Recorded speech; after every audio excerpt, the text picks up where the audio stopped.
Halo Sobat Corong Indonesia, bagaimana kabar kalian semua? Harinya menyenangkan atau malah menyedihkan? Boleh nih curhat ke admin. Nah sobat sekalian, sudah barang jelas, bahwa menjaga kedaulatan negara adalah hal yang mutlak yang harus dilakukan. Sama halnya seperti negara kita, sebagai negara kepulauan terbesar di dunia, Indonesia sudah selayaknya dan harus memiliki kekuatan pengawal di lautan yang berfungsi sebagai penghubung, pemersatu, dan perekat negara kepulauan.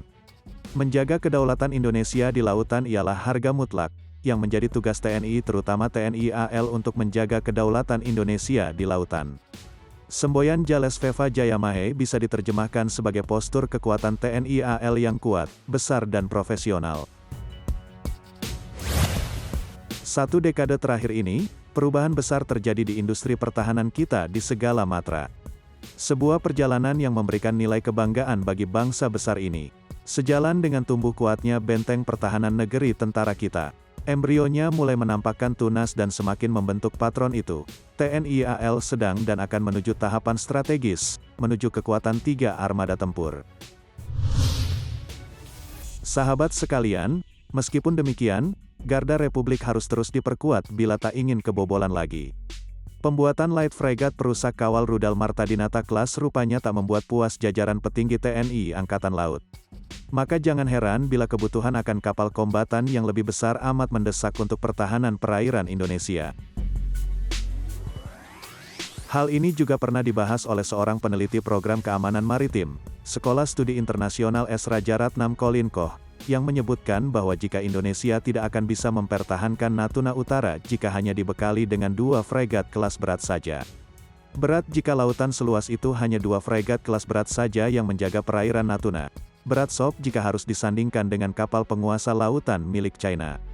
Maka dari itu, Indonesia perlu membangun fregat sekelas Iver Huitfeldt lebih banyak lagi, ditambah kapal offshore patrol vessel untuk menjaga wilayah lautnya yang luas terutama di Natuna karena lawannya China.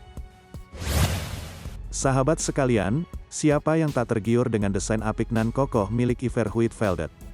Mungkin dengan transfer teknologi yang tepat, di bawah bimbingan rekan-rekan mereka dari Denmark, dan tentu saja dengan komitmen Jakarta terhadap program ini, adalah mungkin bagi PT PAL untuk mengatasi masalah awal dari kurva pembelajaran, dan secara bertahap menjadi mampu membangun kapal secara mandiri. Kita mungkin bisa mengambil contoh dari kolaborasi PT PAL dengan DSME yang berhasil membangun kapal selam kelas Nagapasa ketiga, dan menjadi negara pertama di Asia Tenggara yang membangun kapal selam secara lokal. Selain itu, Colin juga mengungkapkan jika Indonesia sedang merancang taktik jitu untuk menandingi kekuatan PLA Navy di Natuna Utara nantinya. Iya, kita juga pastinya mendukung penuh dengan perkembangan yang pelan ini. Eits maksud admin, pelan tapi pasti gitu sob. Nah, dikatakan juga jika ada beberapa alasan di balik pencarian untuk kelas Iver Huitfeldt.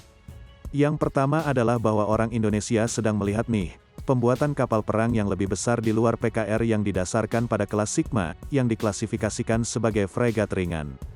Yang kedua adalah konsep modular misi unik yang ditawarkan untuk desain Denmark, yang dapat diminati oleh orang Indonesia untuk kapal perang masa depan.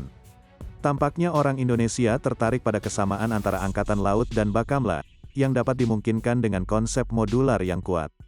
Namun sayang beribu sayang, lagi-lagi masalah anggaran yang selalu mengganjal, dan bisa saja membuat rencana brilian ini berubah menjadi rencana belaka. Sahabat sekalian, lagi dan lagi, kebijakan pemerintah yang disebut lebih doyan merawat alat utama sistem persenjataan berumur daripada membeli barang baru kembali dikritik. Padahal kan sudah jelas, membeli alat tempur yang baru jauh lebih untung dan tidak mengeluarkan banyak uang untuk perawatannya yang ekstra. Iya memang benar seperti itu. Namun masalahnya jika beli yang baru, duit kita belum mencukupi sob. Jadi sudah barang jelas, mengatasi tikus-tikus juga penting kan? Sahabat sekalian, belanja militer Indonesia adalah hasrat yang harus terus dihembuskan karena kita tidak ingin dikata-katain begini, sudah kemalingan baru pasang teralis. Kita ingin pagar teritori dijaga ketat oleh kapal-kapal perang, kapal selam dan jet tempur yang mampu menggonggong dan menggigit. Jangan hanya menggonggong tapi ketika ditimpuk batu sama tetangga lalu bungkam atau bahkan terkaing-kaing. Jadi pengawalnya harus berkelas herder bukan anjing kampung atau bahkan pudel. Kalau kita ingin mengumandangkan NKRI harga mati, maka alutsista berkelas herder dan kesejahteraan prajurit yang cemerlang juga harga mati, bukan begitu? Kementerian Pertahanan tentu sudah punya rencana-rencana bagus untuk memilih alutsista terbaik bagi TNI juga peningkatan kesejahteraan prajuritnya. Artinya usulan-usulan yang diajukan USER itulah yang menjadi pilihan utama untuk memperkuat berbagai jenis alutsista yang diinginkan. Termasuk mengumandangkan semangat memperkuat militer dengan maksud, untuk memastikan kekuatan daya pertahanan tidak malu-maluin jika suatu hari terjadi konflik dengan negara lain. Adanya rancangan taktik jitu Indonesia untuk asing, sudah selayaknya patut kita apresiasi dan mendukung realisasinya karena kita memang butuh kapal perang yang lebih besar dan banyak lagi tentunya untuk menutupi dan mengawal perairan teritori Indonesia. Lebih dari itu, mekar harumnya industri pertahanan kita tentu akan memberikan persepsi positif di kawasan, karena Indonesia telah mampu menghasilkan kualitas produksi alutsista setara dengan negara lain, setara pula dengan tumbuh kuatnya otot militer negeri ini.